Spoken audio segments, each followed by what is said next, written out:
here, but I just want to give a little bit of a moment to thank everyone for the support tonight.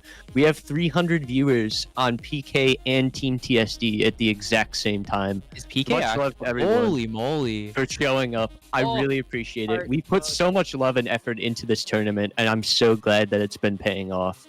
Love you guys in the chat for coming out and supporting us. It truly means the world to all of us. But soon up, here we go. Versus screen's actually up while I was having my little sobbing moment. Kazu up there still repping the Beetle, and then tag down here. I think we got unanimous USA representation against Kazu here. Dude, it's like I don't know. A lot of US representation, not a ton of Japanese players, I believe, but the Japanese players that we have managed to wrangle in are definitely some huge titans of the game. Oh yeah, absolutely, dude. We had a great player lineup for this tournament. So many talented players coming from all walks of the game.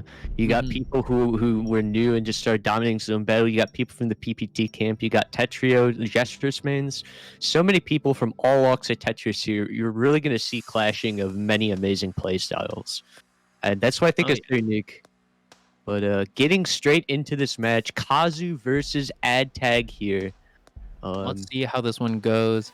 Do you know what avatar Kazu is using? I know AddTagHere is using the gorilla, which is unsurprisingly on brand. Yeah, I'm pretty sure it's actually called Ape Man. I believe that Kazu is using I'm actually not sure what that one is. The Beetle's kind of obstructing my view here, but it originally looked like an Area 4 boss from the game, but it looks like just a man holding like a pot of gold.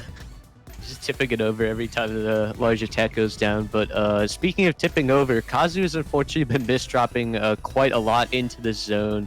But same can be said for AddTagHere. So it's going to come up to who can actually recover from their situation the fastest. Kazu's still sending a 63 attack Ultimatrix throughout the misdrops, and we have to see a glow up here from Tag.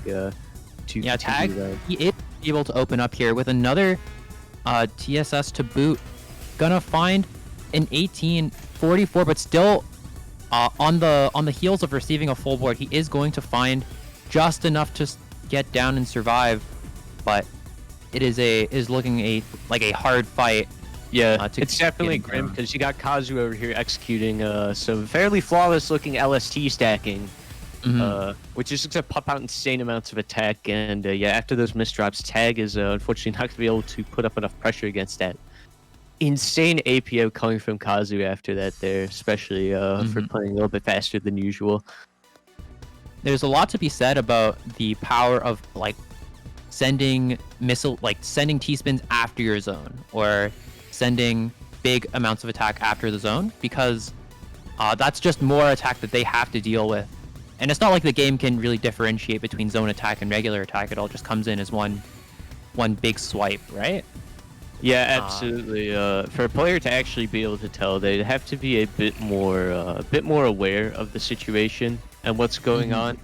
Definitely screen watching. Audio cues in this game, at least when I'm playing, have been really great to me. Really? Yeah. I played the game muted, so I don't know about that one, Chief. Well, specifically because the audio can cue sometimes when you're receiving damage, and it also the music changes, and there's a little ding whenever the phase changes, so you don't have to particularly pay attention to your score number.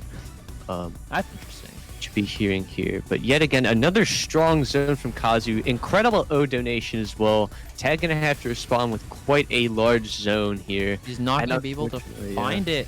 I think that's gonna be curtains for that first round there, or for the second round. My apologies there. Dang. Yeah, just it feels really rough when you're playing against Kazu and you receive, 20 line ulti, and then you think you gotten down, but no, Kazu has he has sent you another full board in the form of LST. Yeah, absolutely. Kazu's doing great at balancing the zone APM with the regular APM, still putting tons of pressure on Tag, even outside of the zone. And for those who caught that last round, 155 drops per minute was coming from Kazu. That's 2.5 PPS in a fixed tuning game, which is absolutely crazy speed coming out. when you think about it, many players, even on fast Tetris games like Tetris or JS, top, I don't know, like top 1% players will still be playing slower than 2.5. I know, I certainly do. And Oh, yeah, to think that absolutely. in a tuning limit game like TEC, that a player can play that fast and so efficient is absolutely bonkers to me. Yeah, absolutely. This game has a ton of like speedy players in it, and looks like the dash and the soft drop factor are a lot more forgiving than a game like a PPT. So that's what allows you to see like 26-second sprints in this game. And we Speaking see of 26 seconds, that's about as much time as Tag is going to have here in the zone to counter Kazu's attack, and that's not even a joke. They have about that much time in the zone. Unfortunately, Tag's gonna have to skim a lot at the top of the board, but able to have a pretty good counter of that zone attack. Now accepting quite a bit of clean garbage from Kazu's 6-3 stacking right now, but Kazu's misdropping a ton. This is Tag's opportunity to mount some pressure here. Yeah. And we're seeing that, looking for the best way to continue back-to-back here on top of the garbage. But Kazu's worked his way through his misdrops, creating a great floating TST with it as well. And cut copy here from Tag, definitely not wanting to lose the pressure that he was able to gain over Kazu from those misdrops. Yeah, it feels like Kazu's getting a little bit, he's getting a little excited, you know, like on being able to play his best and continue playing. I feel like he's playing faster and faster, is making himself misdrop just a tad. Great J-piece donation coming up from Tag, but I think the time it took to think of that gonna cost him a little bit here. He's super cheesed up, but a great small zone, not going to be quite enough. Kazu going up another round. Yeah, but look at that. We're starting to see Tag, warm up a little bit more, and he does have some matches later in the lineup. So I feel like this is going to be able to benefit him. Now finally breaking that 110 APM threshold there. Unfortunately misdropping, but this shouldn't be that hard to fix. Yeah, STSD coming in here. Not necessarily something that I'd expect, but definitely a people pleaser right there for anyone in the crowd. I love seeing stuff like that come out. Especially when you think of like the magnitude, like Tag playing against Kazu and still being a little bit ballsy with the types of attacks that they want to send. It's definitely something that I'd respect here. For sure. Tag, I feel like the kind of player to, regardless of who he's playing against, just go like absolutely like hog crazy, you know?